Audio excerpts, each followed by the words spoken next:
আমার healthy and tasty recipes চ্যানেলে সবাইকে স্বাগত জানাই। আশা করি সবাই সুস্থ আছেন, ভালো আছেন। আজ দেখাবো সয়াবিনের ঝোল রেসিপির জন্য কিউব করে কেটে রাখা আলুগুলো আমি সিদ্ধ করে নিয়েছি 80% মতো। আর 100 গ্রাম সয়াবিন ভিজিয়ে রেখেছিলাম, জল ঝরিয়ে রেখেছি। উনুনে কড়াই বসিয়ে কড়াই খুব ভালো করে গরম করে নিয়ে দিয়েছি সর্ষের তেল গরম হয়ে গেছে। এখন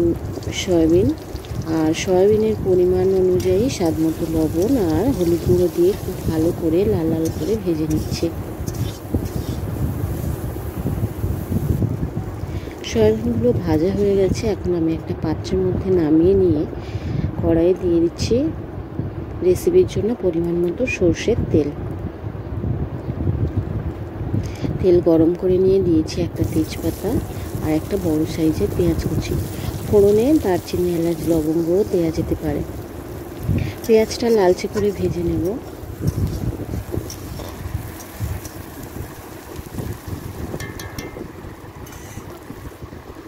পেঁয়াজ লাল লাল করে ভেজে নিয়েছি। এখন দিয়ে দিচ্ছি আদা রসুনের পেস্ট। আদা রসুন পেঁয়াজ খুব ভালো করে ভাজবো, এদের কাঁচা গন্ধ চলে যাওয়া পর্যন্ত।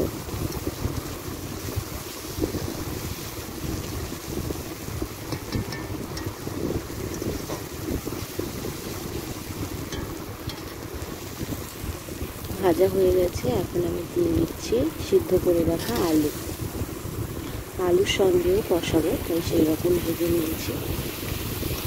আলুর সঙ্গে ভালো করে মিশিয়ে নিয়ে অনেকক্ষণ কষিয়ে নিয়েছি। এখন দিয়ে দিচ্ছি স্বাদ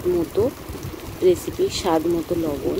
আমি যখন আলু সিদ্ধ করি তখন লবণ না দিয়েই সিদ্ধ করেছিলাম। স্বাদ মতো লবণ আর দিচ্ছি পরিমাণ মতো হলুদ গুঁড়ো। লবণ হলুদ দিয়ে খুব ভালো করে আলুটা কষিয়ে নেব।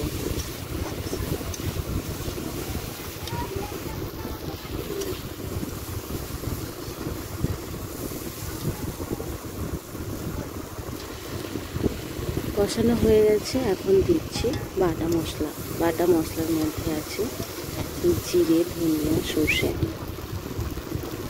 আর মরিচ। বাটা মশলা দিয়ে অনেকক্ষণ কষিয়ে নিয়েছি।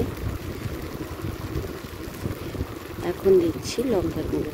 যে যেমন ঝাল খেতে পছন্দ করেন সেই মতো লঙ্কার গুঁড়ো দিতে হবে।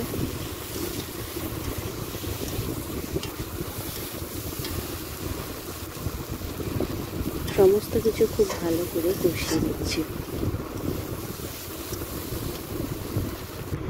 এখন এর মধ্যে সয়াবিনগুলো দিয়ে আরও কিছুক্ষণ নেড়ে চেড়ে নিয়ে দিয়েছি পরিমাণ মতো জল। আমি খুব বেশি ঝোল করব না, তাই জলের পরিমাণটা অল্প দিয়েছি। দিয়ে ঢেকে রেখে রান্না করে নিয়েছি কিছুক্ষণ। এখন ঢাকনা খুলে নিয়েছি। আলু সিদ্ধ হয়ে গেছে আর রেসিপিটা প্রায় হয়ে গেছে। এখন গরম মশলা দিয়ে নামিয়ে নিলে রেডি হয়ে যাবে সয়াবিনের ঝোল রেসিপি। আমি একদম ঘরোয়াভাবে তৈরি করে দেখালাম, কিন্তু এর স্বাদ অনেক ভালো হয়। শেষ পর্যন্ত দেখার জন্য সবাইকে অসংখ্য ধন্যবাদ। সবাই ভালো থাকবেন, সুস্থ থাকবেন। আর এরকম রেসিপি দেখতে চাইলে চ্যানেলটিকে সাবস্ক্রাইব